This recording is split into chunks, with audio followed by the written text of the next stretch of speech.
trapped in a $13 billion floating city for 180 days. The psychological survival of 5,000 isolated sailors depends entirely on a fully operational supermarket hidden deep below the flight deck. But how exactly does the military keep these shelves relentlessly stocked in the middle of the unforgiving ocean without a single delivery truck? Let's uncover the jaw-dropping logistics behind the most extreme retail operation on the planet. Right now, somewhere in the pitch-black Pacific, the $13 billion, 100,000-ton USS Gerald R. Ford CVN-78 tears through the waves, powered by twin A-1B nuclear reactors. Yet, ask the exhausted lowest-ranking sailors at 3 a.m. what the most critical room on this floating fortress is, and they won't point to the Combat Information Center or the reactor controls. They will point to a brightly lit compartment holding 0 missiles, but holding the ultimate key to preventing 5,000 humans from total psychological collapse. Welcome to the ship's store, the absolute largest supermarket sailing the high seas. To comprehend the shocking strategic value of this retail space, you must confront the brutal, suffocating reality of an active deep-sea deployment. The crushing physical weight of operating this floating metropolis falls directly on the blistered shoulders of E1 to E3 lowest-ranking sailors. Trapped in a relentless meat grinder, they grind through agonizing 16-hour shifts to maintain a terrifyingly precise logistical system. Every single day, without fail, they must flawlessly pump out exactly 18,543 meals just to keep the crew's biological engines from stalling. There are no culinary experts down here, only exhausted sailors fighting against extreme physical fatigue. Down in the sweltering lower galleys, where ambient temperatures easily breach 104 degrees Fahrenheit. These dedicated troops physically knead dense dough by hand to bake exactly 2,500 tactical pizzas. They operate completely submerged inside a steel cage, stripped of natural sunlight for months on end. Their circadian rhythms are violently shattered by the E-Miles electromagnetic catapult system, which launches 50,000-pound F/A 18 Super Hornets directly above their cramped workstations every 45 seconds. When that agonizing shift finally terminates, the salvation keeping these sailors from breaking is not their suffocating birthing racks. With personal space limited to a mere 90 cubic feet, barely larger than a commercial coffin, true salvation lies behind the doors of the ship's store and the unmanned 24/7 micro-market. In an unforgiving environment defined by deep-sea isolation, a freezing 16-ounce Monster Energy drink or a familiar bag of Doritos instantly acquires the strategic value of high-grade combat ammunition. This is absolutely not about luxury. It is a highly calculated military pressure valve designed to prevent a mutiny of the mind. Purchasing these basic civilian goods triggers a vital dopamine surge, providing an illusion of hometown normalcy that actively combats severe claustrophobia. A specific brand of premium shaving cream or a cold soda serves as a psychological anchor in a sea of gray steel. Without this meticulously stocked commercial lifeline, the ironclad resilience of the crew would rapidly disintegrate over a 180-day deployment. The true, unmatched power of the United States Navy is not merely forged inside its twin nuclear reactors. It is sustained by a jaw-dropping, high-stakes logistical empire that defies the impossible. If you are absolutely fascinated by hidden military operations, mind-blowing supply chains, and the extreme reality of running a floating supermarket, hit that like button and subscribe right now. But out here in treacherous waters, thousands of nautical miles from the nearest port, how exactly does the Navy keep this critical supermarket fully stocked without a single civilian delivery truck?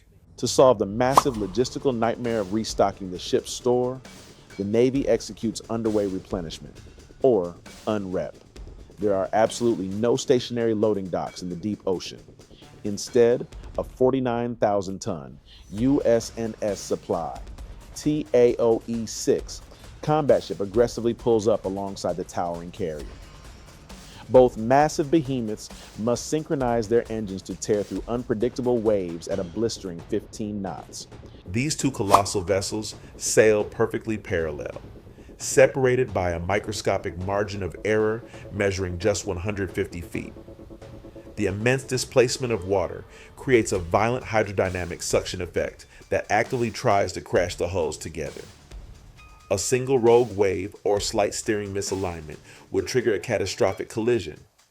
The helmsman fights the immense physical forces of the ocean just to keep the carrier perfectly steady. While the ships align, a synchronized fleet of MH-60S Nighthawk helicopters initiates vertical replenishment. These choppers dive relentlessly, carrying suspended cargo loads weighing up to 4,000 pounds. They hover feet above the chaotic flight deck, unleashing a deafening 100-mile-per-hour rotor wash that batters the exposed crew. Sailors rush blindly beneath screaming helicopters to unhook massive loads before the aircraft aggressively peels away. This incoming airborne cargo is not classified weaponry or Hellfire missiles. It is the absolute lifeblood of the ship's store and the automated micro market. We are talking about 600 shrink-wrapped cases of Monster Energy drinks, 4,500 sticks of deodorant, and thousands of hygiene products. These commercial items are highly calculated, psychological lifelines meant to restock shelves before crew morale flatlines. Simultaneously, heavy-duty, 1-inch thick steel cables are violently shot across the raging open water to connect the rapidly moving ships. This creates a highly unstable, tensioned zip line directly over the churning, deadly ocean. Automated winches desperately try to adjust the cable tension as both ships pitch and roll. Young sailors must physically secure these massive delivery rigs on the slippery, oil-stained weather decks. This is exactly where the invisible, lethal risks of naval logistics reach their terrifying peak. If a tension wire rope snaps under the immense strain of heavy seas, it violently whips back. That severed steel line instantly becomes a supersonic guillotine in the deadly snapback zone. It possesses enough kinetic energy to slice clean through solid steel bulkheads or a human body instantly. Once those towering pallets safely hit the non-skid flight deck, the advantage of heavy machinery completely ends. Beneath the flight deck, the aircraft carrier is a suffocating labyrinth of narrow passageways and dangerously steep ladders. There is absolutely zero room for industrial forklifts to navigate this claustrophobic steel maze. The physical burden of moving this massive retail inventory shifts instantly to human muscle. This backbreaking operation falls entirely on the exhausted E1 to E3 deckhands and supply clerks. They become the flesh and blood machinery required to manually transport thousands of pounds of commercial goods deep into the ship. These tough young sailors form a relentless human chain, stretching far down into the dimly lit lower decks. They rapidly pass heavy boxes hand over hand while fighting to maintain their physical balance. A standard box of energy drinks weighs over 30 pounds, and sailors move hundreds of them uninterrupted. Muscles scream in pure agony as lactic acid builds rapidly, and fingers are crushed between shifting wooden crates. They stand on wet, slippery steel floors that constantly tilt, fighting gravity with every grueling movement. There is no time to rest, and zero room for any physical weakness. If this human chain slows down for a moment, it creates a disastrous tactical bottleneck on the flight deck. The crew must clear the landing zones faster than helicopters can drop new cargo. An aircraft carrier locked in a UNREP formation is severely restricted defensively, making it a highly vulnerable target. Pushing bodies past endurance is not just about stocking snacks. It is a necessity to secure the warship. Every time a sailor seamlessly buys a cold soda at the micro market, they consume the direct result of this labor.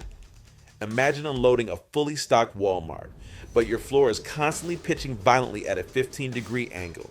How many crushing loads could you actually haul before your spine simply gave out? The staggering human cost of logistics is finally paid when the heavy cargo doors are sealed shut. The vital retail goods are safely stored in the hull, but the mission is far from over. How exactly do you run a highly efficient microeconomy deep inside a sweltering vault?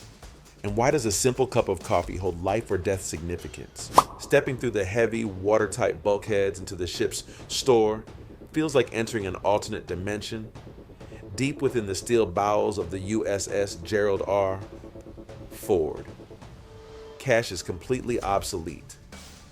Sailors navigating this subterranean retail environment rely entirely on their Navy exchange, or NEX cards. This closed-loop digital economy processes thousands of microtransactions seamlessly, completely eliminating physical currency. It is a highly efficient cashless society operating thousands of miles from the nearest global banking institution. This onboard retail empire offers an incredible financial advantage for the enlisted crew. Every single purchase made at the ship's store or the micro-market is entirely tax-free. Furthermore, this is a closed-loop economic system designed for absolute self-sustainment. 100% of the generated retail profits are immediately funneled directly back into the ship's morale, welfare, and recreation fund.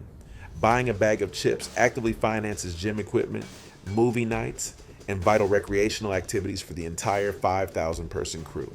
To truly grasp the staggering psychological impact of this retail haven, you must measure it against the agonizing physical toll of shipboard life. Consider the absolute brutality of Pizza Night, a massive military operation. Down in the sweltering galleys, ambient temperatures relentlessly hover around 104 degrees Fahrenheit. The air is thick with heavy grease, and ventilation systems struggle against the immense heat radiating from industrial ovens operating at the maximum capacity. Suddenly, the high-capacity dough mixer suffers a catastrophic electrical failure. Out here, there is no civilian repairman to ever call. The exhausted E1 to E3 sailors must still execute the mission of producing exactly 2,500 tactical pizzas to feed the massive fleet. The rigid military schedule dictates that thousands of hungry personnel finishing their grueling shifts will demand their exact caloric intake without a single second of delay. Stripped of mechanical assistance, these lowest-ranking sailors plunge bare hands into hundreds of pounds of dense flour and water. They must physically knead the massive volume of dough using sheer muscle power. Lactic acid floods their forearms, and sweat stings their eyes as they violently work the heavy mixture on stainless steel tables. It is backbreaking, bone-crushing manual labor that drains every last ounce of their physical energy and pushes their raw biological limits. When that brutal marathon shift finally concludes, their bodies are completely wrecked, their hands are blistered, their uniforms are soaked, and their nervous systems are entirely frayed. Stepping out of that blistering culinary purgatory, they desperately need a mechanism to decompress before their minds simply shatter. They do not immediately retreat to their suffocating sleeping quarters. Instead, they drag their battered bodies toward the bright glowing neon signs of the ship's store and the onboard Starbucks. Yes, this $13 billion warship features a fully operational, licensed Starbucks, producing highly complex espresso beverages, but ordering an iced caramel macchiato or a vanilla bean frappuccino in the middle of the Pacific Ocean is not a true luxury. For a sailor who just survived 16 hours of physical torment, that familiar green siren logo represents an immediate sensory escape. The taste of that premium coffee is a meticulously engineered illusion of an entirely normal civilian life. This high-end coffee shop and the adjacent convenience store act as highly vital psychological pressure valves. They are not merely selling caffeine, they are actively dispensing sanity. In a terrifyingly isolated environment where every single day violently blends into the next, these small commercial comforts break the relentless monotony. The familiar crunch of a specific brand of potato chips grounds a sailor's fractured psyche, effectively holding back the crushing, invisible weights of cold, deep-sea isolation. The automated 24/7 micro-market provides this same exact critical lifeline during the dead of night. An exhausted mechanic coming off the midnight watch can seamlessly scan his ID to grab a cold soda and a candy bar. This instant, autonomous transaction delivers a crucial hit of dopamine to an utterly depleted brain. It is the ultimate defense mechanism against the rampant, suffocating claustrophobia that threatens to consume anyone trapped inside a dark, windowless steel labyrinth. Where exactly is the boundary between a normal, everyday snack and a highly strategic psychological sedative? The remedy that revives a sailor's spirit is clear. But who are the strategic masterminds controlling this retail empire to ensure it never collapses? Behind the sliding doors of this subterranean retail haven stands a highly specialized breed of logistician, the United States Navy retail specialist. These tactical planners do not merely scan barcodes or lazily stock shelves. They command a sprawling $4.2 million annual retail economy floating on the ocean. They must aggressively manage a complex, active inventory of over 3,000 distinct stock-keeping units within severely restricted cargo parameters. Forecasting the exact consumer demand for thousands of isolated personnel over a grueling 6-month deployment requires a terrifying level of predictive military warfare. These specialists must calculate exact consumption rates down to the single cubic inch of available storeroom volume. If these strategists miscalculate and the ship's store completely bleeds through its supply of Mach 3 razor blades or smartphone charging cables before the next underway replenishment, the consequences are disastrous. It is never just a minor supply chain hiccup. It is the immediate severing of a vital psychological lifeline. A sudden inventory blackout of these tiny creature comforts triggers an immediate dangerous plummet in fleet-wide operational readiness that no commanding officer can easily repair. Despite the grueling reality of supercarrier operations, the mere existence of a 24/7 micro-market makes it a luxurious paradise compared to other naval deployments. To truly understand the profound psychological value of this supermarket, you must look downward into the crushing black depths of the ocean. Consider the absolute suffocating extremity of a classified nuclear deterrent patrol aboard the stealthy USS Maryland, SSBN 738. This Ohio-class ballistic missile submarine is a 560-foot, 18,750-ton steel leviathan prowling silently beneath millions of tons of freezing seawater, down in this hyper-pressurized tube, where the external water pressure exceeds 400 pounds per square inch. A remarkably small crew of 135 to 155 personnel faces a psychological meat grinder. These lowest-ranking sailors and officers are forced to survive continuously submerged for 90 to 120 grueling days without ever seeing a single photon of natural sunlight. There is absolutely no brightly lit supermarket hidden within these claustrophobic, weapon-lined bulkheads. There is certainly no civilian barista waiting to craft a customized iced coffee after a mind-numbing 18-hour watch in the torpedo room. On the USS Maryland, the entire concept of a ship's store is brutally reduced to a microscopic, shared 20-square-foot supply closet, affectionately called the Peep Show. Before the massive submarine ever dives, these submariners must painstakingly calculate and hoard their own personal stash of hygiene products and instant coffee inside tiny coffin-sized racks. As the agonizing months drag on in the suffocating dark, they are forced to watch their finite supply of civilian comforts slowly and inevitably run dry. Once that personal stash is entirely depleted, there is absolutely no resupply helicopter coming to save them from the crushing isolation of the deep abyss. To prevent this exact type of psychological depletion on the surface fleet, the Navy is aggressively weaponizing future supply chain technology. Tomorrow's ship store will actively utilize advanced artificial intelligence algorithms to autonomously analyze purchasing data, predicting inventory shortages before a sailor even realizes they are out of soap. Furthermore, experimental tactical resupply vehicles, like the TRV-150 drone, are being heavily developed to execute rapid micro-deliveries. These autonomous drones will fly at 67 miles per hour to drop 150-pound payloads of high-priority consumer goods directly onto the flight deck, entirely bypassing traditional supply ships. Yet, here's the chilling twist of modern naval warfare that slick technological brochures will never openly admit. All of the highly advanced supercomputing AI, autonomous resupply drones, and hypersonic defense networks are completely useless if the fragile human psychology operating them finally fractures. The ship's store is not a retail business selling snacks and deodorant to tired sailors.